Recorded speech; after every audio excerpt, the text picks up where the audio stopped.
What is going on YouTube? Alright, let's wait. What is going on YouTube? Is FlopFish here, and welcome to a brand new series starting up on my channel. We are going to be going over Hearthstone. This is a free-to-play game put on by the same makers of World of Warcraft and stuff like that, and it's very fun. I've been playing it a lot lately, and I've just kind of gotten the urge to kind of record it and upload it to YouTube kind of thing because, hey, I'm enjoying it that much. So I figured if I'm enjoying it, other people might watch it and want to play the game themselves, or they might like watching me play it. So today's kind of more of an introduction episode, and I also have 4 packs to open, so we'll go over that type of stuff first. But pretty much an introduction to the game is it's very similar to, say, Yu-Gi-Oh, stuff like that, Pokemon cards from back when you were in the day. The actual game itself, in which you have characters you put out and you have to deal damage. You have to deal damage to the other enemy to win, and you can kill the other people on the board, which there's health points and hit points and spells and all types of fun stuff. It's actually, and it's super fun to play. I highly encourage you guys try it out at least once. It's also available on the iPads, so you know, and yeah, only on the iPad because it won't fit on your iPhone screen at all. So yeah, there's that part to it. Let's get right into it, and I guess I want to show off, I guess, initially one of my deck builds that I've been rolling with lately. So forgive me for the positioning of the webcam. Really don't have a solid setup here yet, but yeah. So what we're actually gonna roll with here is what the one deck that I kind of have built right now. So we go into it right here, go into my collection, is my Double Down remake it with the Priest. It's actually a really unique deck. It's not the greatest. There's stuff I want to add to it eventually, which hopefully I can get out of the packs, but overall it's fairly solid. So we got Silence, and then we got Holy Smite. We got one of those. We got 2 Inner Fires, and so again, what Inner Fire does is it just changes the minion's attack to be equal to their health, which is really useful, and I'll showcase it later on. But then we have Mind Vision. Again, put a card into the hand. That's just more the first turn. If I have that, I'll use it. If not, something later on, just to get an extra card in the hand, which is always helpful, especially with your opponent's deck, because hey, sometimes the better cards in their hand could really help you out and combat them actually. Power Word Shield. This isn't really a necessary card in the build. It's still useful though, again, early on if I really want to have it, and again I can combine it with Inner Fire. I have a couple early cards. I have Golden Shire Footman, again, just nice little taunt early on. Nothing too fancy, again, because I don't have like all the really good cards yet, so I have to kind of deal with what I have. I have Northshire Cleric, which is, again, a very good card. It's specific to the Priest deck. Anything with like the white kind of background on it is specific to that type of hero, and this is specific to the hero, the Priest hero. So again, you just get a card whenever you revive a hero. It seems to work pretty well, at least. This is a card not a lot of people run, but I'll get into why I run it later on. It's actually a shield bearer, and it gives you it. I mean, it's a 1 mana cost. It costs like nothing to play. It has a taunt and it has 4 health, so it's fairly solid. I use it in this deck and my Druid deck. I'll get into my Druid deck later on, but I find it to be an overall okay card depending on how you're going to use it. Again, it's decent early on, and it definitely has its advantages to it, and it also has its disadvantage to it because it does have 0 attack, but you can kind of work that around with Inner Fire to make you have, you know, in turn 2 a 4/4 taunt, which no one would really be able to kind of deal with right away. When I have Divine Spirit, I have 2 of them. It doubles a minion's health, which again, really useful with other things. 2 Mind Blast, which is just they deal 5 damage to the enemy hero. Really good card just to kind of get the thing down. And then we have 2 Shadow Little Pains just to kind of clear the board and gain that minion advantage. And I have an Ancient Watcher. I want to get 2 of these in my deck eventually, but these things are really good. You summon them for 2 mana, and again, fairly cheap, 4 and 5.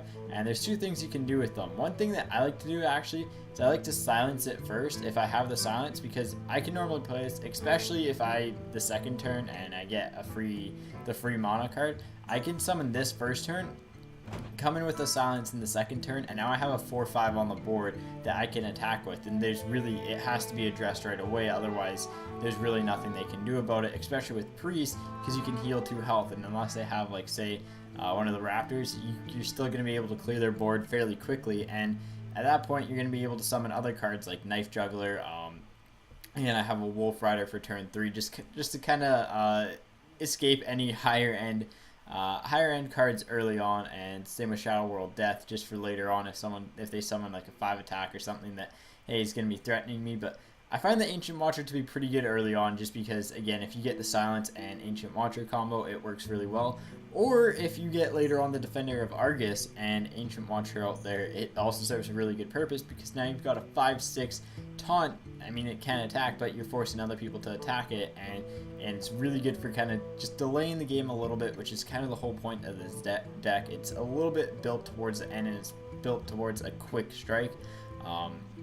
And then you have Light Spawn, and the thing I like about this one is, again, it serves the same purpose as the entire deck.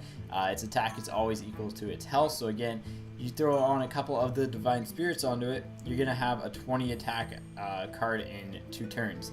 Like, you can attack with it. But that's why I have Stormwind Knight, because it's a 2/5 charge, which is a very unique card. It's the only charge that has more health than it does attack, and this is why it's so effective, because in turn 8, or turn 8 and turn 9, you can showcase the power of this, because you can actually go Stormwind Knight, and in turn 9 or even turn 8 you can double the health with Divine Spirit. You can do this in turn 6 actually, even if you really want to, and then you can double it again, and then you can also put an Inner Fire on it, and then boom, you got a 20/20 card.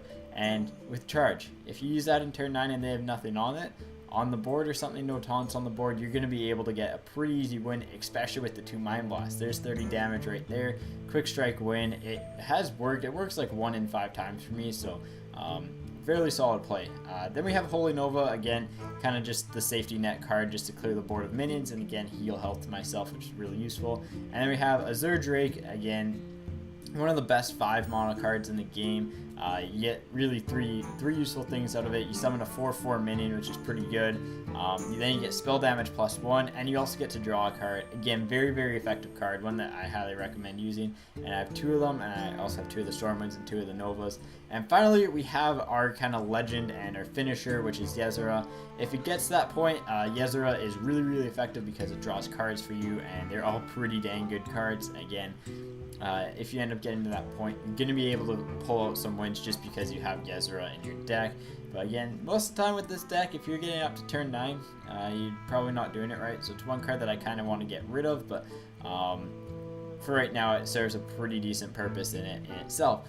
Anyway, so that is the Double Down remake that I've kind of done. I had an earlier version that I didn't really like too much, so I just kind of reconfigured it a little bit. This one seems to be flowing pretty good. I'll go on some pretty nasty streaks with it. Like, I'll go on like a 7-8 game win streak in ranked, and then I'll start losing really badly with it. So you know, it's kind of one of those push shove kind of decks. If you know how to use it right, and if you kind of get the right cards in there, it's going to take a little bit for me to get the right cards in there. And I'd like another Ancient Watcher and probably another Silence in here or something like that. It's just going to take a little bit of time to figure it out, but once I do, it's a fairly lethal deck as far as its quick strike ability, and you can catch people by surprise. And there's a guy who is winning 20-2 in health, but again, it's turn 9. I had the Stormwind Knight, I had the two Divine Spirits, and I had the Inner Fire, and I summoned that all in one turn, took him out, and he was just like, what just happened? Because there's 20 health gone in like 2 seconds. So oh, and I also have Mind Control. It's the last card. It's just, you know, it's there if it gets to the late end of the deck. I can take control of one of their enemies. It has saved me a couple times, but most of the time it's actually burned me because I could use a more useful card in this deck, as I'm not really playing for a late game deck. So probably something I want to take out of the deck for like Holy Smite or something like that, or another Power Shield right now. But yeah, so this is just a basic deck that I have. I figured I'd go over this with you guys. And let's go ahead and let's open up the 4 packs. I had some spare iTunes money kicking around on a couple accounts, so I wasn't going to use it for anything. So I decided to buy 4 packs, and let's go ahead and let's crack them open. So let's take 1 pack, and I really like the pack. It goes out pretty good, and I also got a card back from last month being ranked like above 20, which is pretty solid. But let's go ahead, and again, the white crystal in the middle is just a common card. It's a priest card. It's actually a card that I wouldn't mind having. I don't know if I have any, so I actually don't mind that card at all for the priest deck. That's a pretty good card for the shaman, because again, or I think that's how you pronounce it, because when you play an overlord card, it gains a +1/+1, and there's a lot of cards in there that have Overlord that are kind of useful, so you can actually get this into a pretty beast card in about 4 or 5 turns, and very powerful and very strong. There we got our rare card, Equality. Change all the health of minions to once. Again, that's only usable in the Paladin class. not exactly great. I mean, it is very useful in certain instances, but again, I don't use a paladin deck a ton, so it's not exactly useful for me. But again, the blue crystal in the middle means it's rare. Ooh, we got an epic. There we go. That's a pretty good card in itself. Sword of Justice. This is actually a really nice card for the paladin, and I've seen it in action. I haven't actually used it because I don't have it. And again, epic is the purple gem in the middle, and actually legendary is the last one, which is orange. And that is like Yazura and all the really high-end cards. But yeah, so again, you can summon a 1/1. Whenever you summon a minion, you give it a 1/1 to it. So it's really useful like early on, because you can, especially on the paladin deck, you can summon your 1/1s, and then you can give them a +1/+1, or anything you use kind of becomes almost a 2-hit early on, which again, super useful in the game. Alright, and then Wind Fury Harpy, again, just a card that I don't really use personally, but it does have its advantages with Wind Fury. Again, Wind Fury, you're just allowed to attack twice, so not a bad pack at all. 2 rare cards, which is pretty good. You're guaranteed 1 rare card, but I like that. I like that. Alright, let's go ahead and let's see what we get here. Druid of Claw, I really like this card. I'm glad I pulled another one. I only have one, and it's a very solid card in the Druid deck, I find. Just early on, at least. Once I get more legendaries in the deck, it'll probably be replaced, but you can either choose Charge or +2 health and Taunt, and it's a very versatile card. There we go. We got our rare for the Priest, which is gain control of an enemy with 3 or less attack until the end of the next turn. Yeah, not a great card. Not exactly horrible. Dark Iron Dwarf, +2 attack this turn, 4/4 card. Again, for a 4 mana card with 4/4 with that, it's a little bit above average. It's nothing special, but again, a little bit above average. Young Dragonhawk, I really don't use that at all. And I'll just probably disenchant that. And there we go. That's actually a card I wouldn't have mind having. Unleash the Hounds. You summon a 1/1 Hound with Charge, so you can just attack right away. And you can do the Clappy. The Clapperton actually uses a deck very similar to it, and you can summon this with the Scavenging Hyena and get that thing boosted up really quickly, really high. Not an important phone call, I don't think. Alright. Yeah, actually, you know what, guys? I'm going to answer this phone call quickly. They've called twice. Hang on one second.